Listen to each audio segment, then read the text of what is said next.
cramped tin sheds, dilapidated bathrooms, unhygienic living conditions.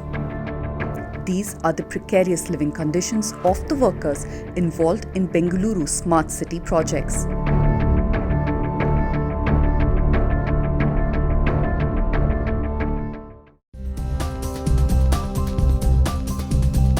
It's the big dream.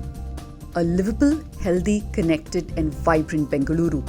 This is what the Government of India's Smart City mission envisages for the city of Bengaluru.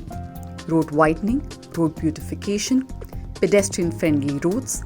The Smart City mission has much in the pipeline for the city and crores are being poured into it. As the mission aims for a vibrant Bengaluru, the lives of hundreds of people building this is in stark contrast.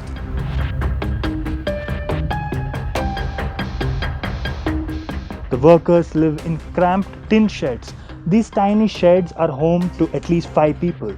Now inside these sheds, there is no functional toilet or a water connection. One bulb in the corner of the room serves as a light for the room. Many of these workers have come from Andhra Pradesh, West Bengal, Jharkhand or northern districts of Karnataka like Ballari. All that the contractor did was give them a piece of land and ask them to build their own shelters. Workers are forced to live in cramped tin sheet rooms with no water or toilets. दिक्कत यही है, पानी का व्यवस्था नहीं है, latrine का व्यवस्था नहीं है, यही सब दिक्कत है।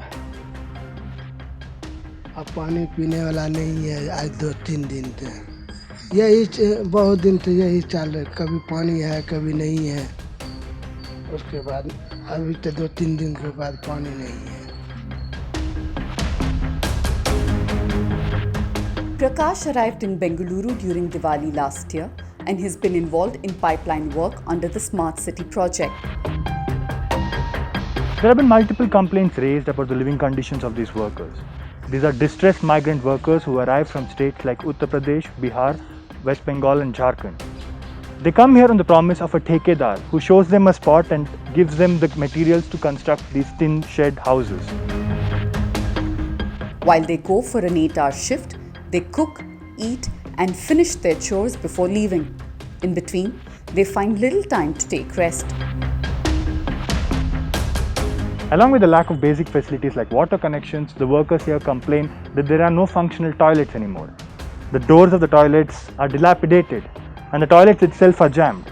This is of particular concern for the women who live in this settlement. ಹೋಗ್ತಾ ಇಲ್ಲ ಅಣ್ಣ, ಅದು ವಾಸಿಂಕ್ ನಾವು ಹೋಗಲ್ಲ ಸರ್, ನಮಗೆ ಇದೂನೇ ಇಲ್ಲ, ಏನಂತಾರಲ್ಲ ಅಣ್ಣ, ಅದಕ್ಕೆ ನಮ್ಮ ಬಚ್ಚಲಿಕ್ಕೆ ಏನಂತಾರ, ಬಚ್ಚ ಮೈ ಸ್ನಾನ ಮಾಡ್ಲಕ್ಕೆ ಬಚ್ಚಲಿಲ್ಲ ಅಣ್ಣ, ಸುಮ್ಮನೆ ಒಂದು ಬರ್ಕ ಕಟ್ಕೊಂಡು ಸ್ನಾನ ಮಾಡ್ತಾರೆ. ನಿಮ್ಗೆ ಯಾವ ಥರ ಇರಂತಾರ ಇಲ್ಲಿ ಅಲ್ಲೇ ಹೋಗ್ತೀವಿ ಅಣ್ಣ, 3 ಜನ ಆ ಕಡೆನೂ ಅಲ್ಲೇ ಕಲಬನೆಗೆ ಹೋಗ್ತೀವಿ sir. In the settlement of workers at the Jawaharlal Nehru Planetarium on Raj Bhavan Road, there are just 4 bathrooms for 100 people.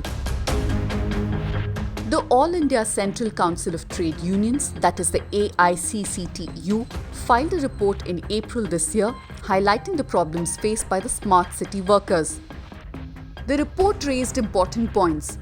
Section 34 of the Building and Other Construction Workers Act imposes a responsibility on the employer to provide free of charge accommodation.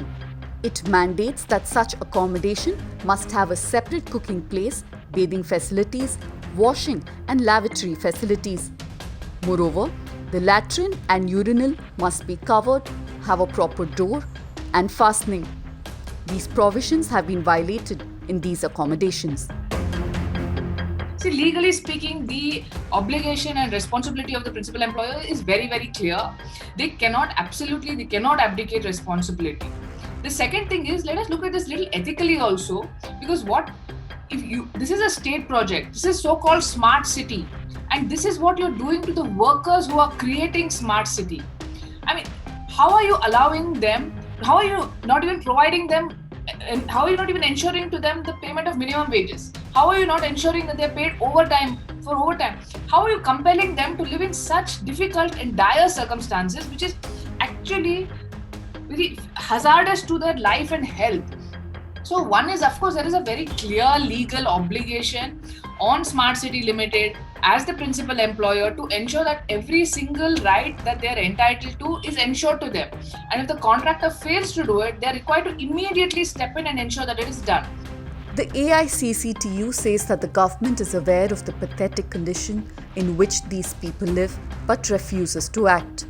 And as Bengaluru is made a more people-friendly city, the ones who toil behind it continue to compromise on their health and safety.